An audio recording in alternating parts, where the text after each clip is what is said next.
Howdy Tabletop RPG fans, I'm Wrangleme, Grand Poobah of Game Design, and today's topic is RPG Design Aesthetics for Game Masters and RPG Designers. What is aesthetics? At the Game Developers Conference in early 2000s, there was a two-day course that eventually led to a paper by Robin Hunicki, Mark LeBlanc, and Robert Zubek called MDA, a formal approach to game design and game research.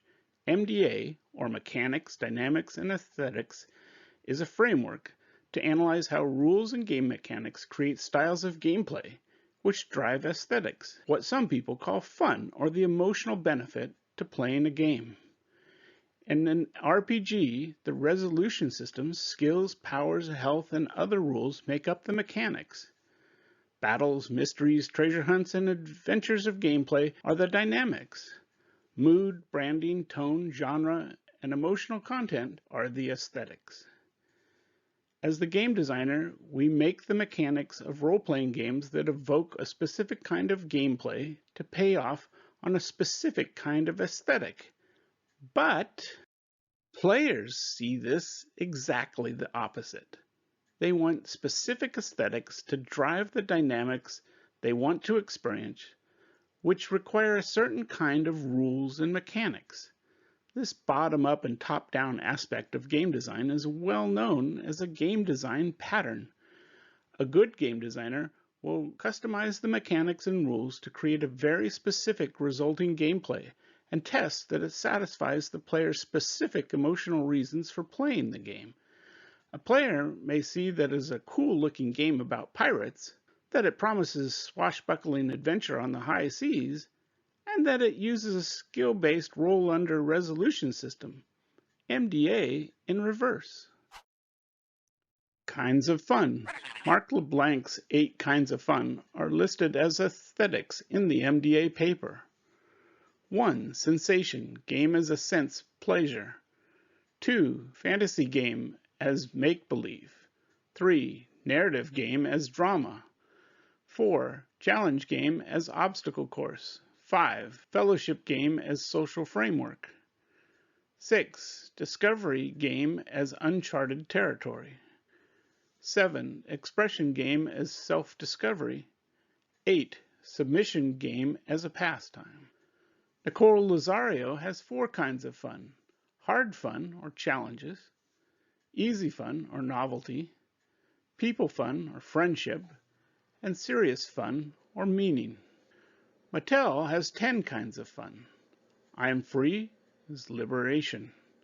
I dream, imagination and possibilities. I'm special, luck, exception. I belong, acceptance. I'm wacky, delight and vitality. I know, exploration and accomplishment. I'm cozy, relaxing. I'm proud, benevolence. I stand out, self-expression and passion. I dare, bold and defiant. Knowing and understanding the kinds of fun you are designing your game for will help target your audience and ensure that you make the best design decisions for your RPGs. Targeting means understanding the kinds or types of players your aesthetic will appeal to. Types of players. In the early days of online games, before the modern internet, there were MUDs, or multi-user dungeons. During that time, Richard Bartle investigated the kinds of players who played these games and identified 4 of them. Killers, which are less than 1% of gamers, they have fun when competing with other players. Achievers, which are almost 10% of gamers, they enjoy completing missions, goals, and progress. Explorers, which are almost 10% of gamers, don't care about the goals or scores. They are fixated on discovery and finding new things. Socializers, which are 80% of gamers, find it most important part of games is the connection with other players and cooperation as a team. You'll notice that these types align on a 2-axis grid of acting versus interacting and emphasizing players versus the game world. Newer versions of the Bartle types include a 3rd axis that doubles the number of player types to 8. In Robin Law's book, Robin's Laws of Good Game Mastering, he proposes 7 essential player types for RPGs. The power gamer, concerned with min-maxing and optimizing their characters and exploiting the rules. The butt kicker, enjoys the vicarious violence and gratuitous combat part of RPGs. The tactician, solves situations with strategy and tactics, and as the rules is written for this kind of player. The specialist generally plays one kind of character type and knows all the levers and knobs to take advantage of that player's knowledge, especially ninja types. The method actor.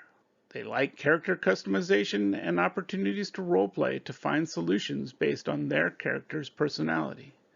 The storyteller needs rich settings with extremely specific details that they may use to weave their character into the world narrative. The casual gamer, rarely taking the center stage in any RPG gameplay, they are there to enjoy the company of other gamers and be part of the epic adventure. Using these ideas of aesthetics, kinds of fun, and players of various types, RPG designers and game masters can now tune their rules, settings, and especially modify gameplay with homebrew elements to satisfy the needs of their players.